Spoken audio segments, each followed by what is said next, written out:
Now, moving down to public safety, Mamdani has already addressed the defund the police allegations. He's moved away from that kind of rhetoric since he's been an assemblyman. Now that he's a mayor, he's been very clear that he does not want to defund the police, he doesn't want to cut their force or their funding, and that he actually wants to work with the police in order to solve the major issues that New York City has, like homelessness, like addiction, like mental health, things that the police have been dealing with instead of mental health professionals. So Mamdani's not trying to not have police deal with crime. He wants them dealing with crime. He just wants other people to deal with the social issues. He wants to establish a team called the Department of Community Safety, a group of social workers and mental health professionals that are meant to handle the stuff that cops should not be handling in the first place.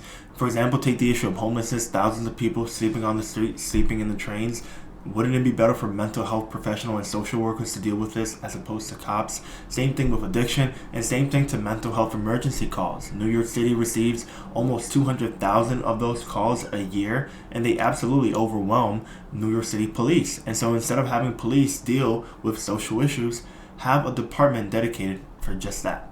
And then finally, I say one of the biggest platforms that Mamdani is running on is childcare. He wants to have universal childcare, or at least affordable and accessible childcare for majority of New Yorkers. Now, universal childcare for every kid from 6 weeks old to 5 years old does seem pretty ambitious, but it's very similar and very reminiscent of a program that a former New York City mayor had implemented, and that would be pre-K for all, which was started by former Mayor Bill de Blasio, that provided pre-kindergarten to all 4-year-olds and was aiming to expand that down to all 3-year-olds. Now, this is why I say universal childcare is not that radical or not that crazy for Mamdani to be talking about.